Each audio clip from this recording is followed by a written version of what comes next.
What is up, everybody? Welcome to the MMA Engine. These are my DFS core plays for UFC Vegas 55. We have Holm going against Ketlen Vieira. Going to be talking about my 4 favorite plays for this upcoming slate. We have a good card, 11 fights to work with.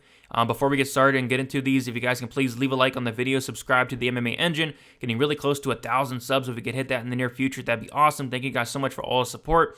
But I say we get into it here, starting with my favorite play of the entire week. It's going to be Jailton Almeida, 9,400. He is currently minus 600 on the money line.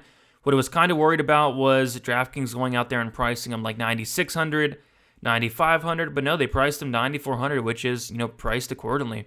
He's minus 265 to win inside the distance, which is by far the best inside the distance line on the entire slate. I mean, the second best is probably like a Chidi, maybe it's probably Chidi, and it's probably around like plus 100. So, yeah, safe to say that if he wins the fight, it's going to, probably be inside the distance, and it's probably going to be under 1.5 rounds. This guy has 15 wins, and all 15 of them come under 1.5 rounds. He's never won a fight that has went over 1.5, and has never won a fight that went to the third round decision, etc. And he only has one fight that went to decision. He actually did lose that decision. So, he did score 118 last time out, and honestly, I kind of expect the same thing here. I think he takes down Porter early on, and if he can get on top of Porter, I think he's the much better grappler. He's a BJJ black belt. His ground and pound is vicious, and I think he finishes Porter in the first round, so I think you have that takedown upside, some control time upside, a ton of strikes on the mat, and that first round upside as well. Not really sure he gets that 60-second bonus, but it's possible, but I kind of see him just dominating the fight in that first round and eventually finding the finish there. So give me Jailton Almeida, 9,400. And yeah, I like him to win early on and put up a big score. Next, we have Tabitha Richie, 8,300. I think she has some good takedown upside here. She had 5 takedowns in her last fight. We know how Vieira fights. Vieira has a 100% finish rate. That can't be ignored, but that also goes to show, she's not a great minute winner. I think the minute winner is going to be Tabitha Richie in this fight. I think when she goes for takedown, she's going to get them because, for one, Polyana Vieira has little to no takedown defense at times. She kind of just, gives up the takedown willingly. And if Tabitha Richie can get on top, I think she's going to stay safe on top and win minutes. Tabitha Richie is a BJJ black belt. So, we see Vieira going out there and getting these armbar from guards against, Mallory Martin, Emily Whitmire. I just think Tabitha Richie is a much better grappler than those fighters as well. Tabitha Richie also a judo black belt, so I do think she'll have no problem getting it down to the mat, whether it's with, judo trips, whether it's with, takedowns, double legs, single legs, all that. I think she's going to be able to get the fight down to the mat, no problem.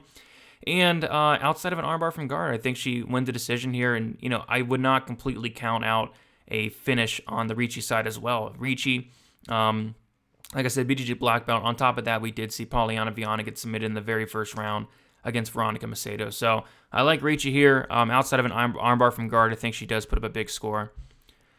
Next, we have Chidi Njokuani, 8,700. He's minus 230 on the money line. And yeah, I think he has a good chance to finish this fight. So this fight to not go to decision, I want to say is around like minus 230, something like that last time I saw.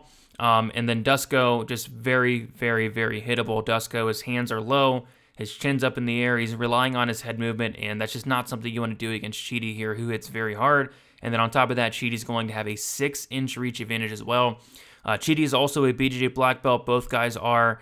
And I think he has sneaky takedown upside. I think either guy is live to go for takedowns here. We saw Chidi was able to get on top of Mario Souza, who's a very dangerous grappler. Chidi's ground and pound looked very good. And then we have seen Dusko's takedown defense not look that great. So I think sneaky takedown upside, but more than likely, he's going to go out here. He's going to knock out Dusko in the very first round. Dusko, just bad striking defense, and I don't think that's going to work out here against a guy like Chidi. But overall, I think the fight as a whole should finish here, and I think should score very well. But I am more so on the Chidi side, and I'm more so on Chidi by first round knockout. And then Holm, 9,100.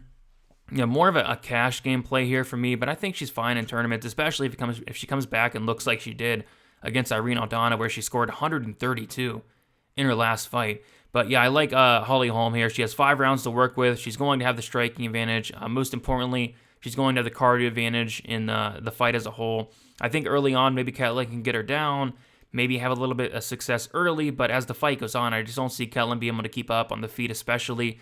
And I do like Holm to win. I don't think she has the best ceiling in the world. I don't see her going out there and getting a lot of takedowns like she did against Aldana. I don't see her landing like 100 and whatever it was strikes last fight like she did against Aldana, but I do see her going out there and winning comfortably. I like her in cash, but tournaments, I don't know if there's a ton of upside, but cash, I have no problem playing some Holm all day. But yeah, that is about it. Quick recap. We have Jailton Almeida. I think he finishes Parker Porter in the first round. Tabitha Richie, I think a 3-round decision, takedowns, top control, sneaky submission upside. Chidi and Jaquani, I think he knocks out Dusko. Dusko, no striking defense. And then Holm, more of a cash game play, but I think she's safe, good floor. 5-round decision for Holm. Should put up a decent score there. So give me Almeida, Richie, and Jaquani and Holm. Those are the core plays. Thank you all for watching. Leave a like on your way out. Subscribe to the MMA Engine, and we'll talk to you all very soon. Best of luck this week.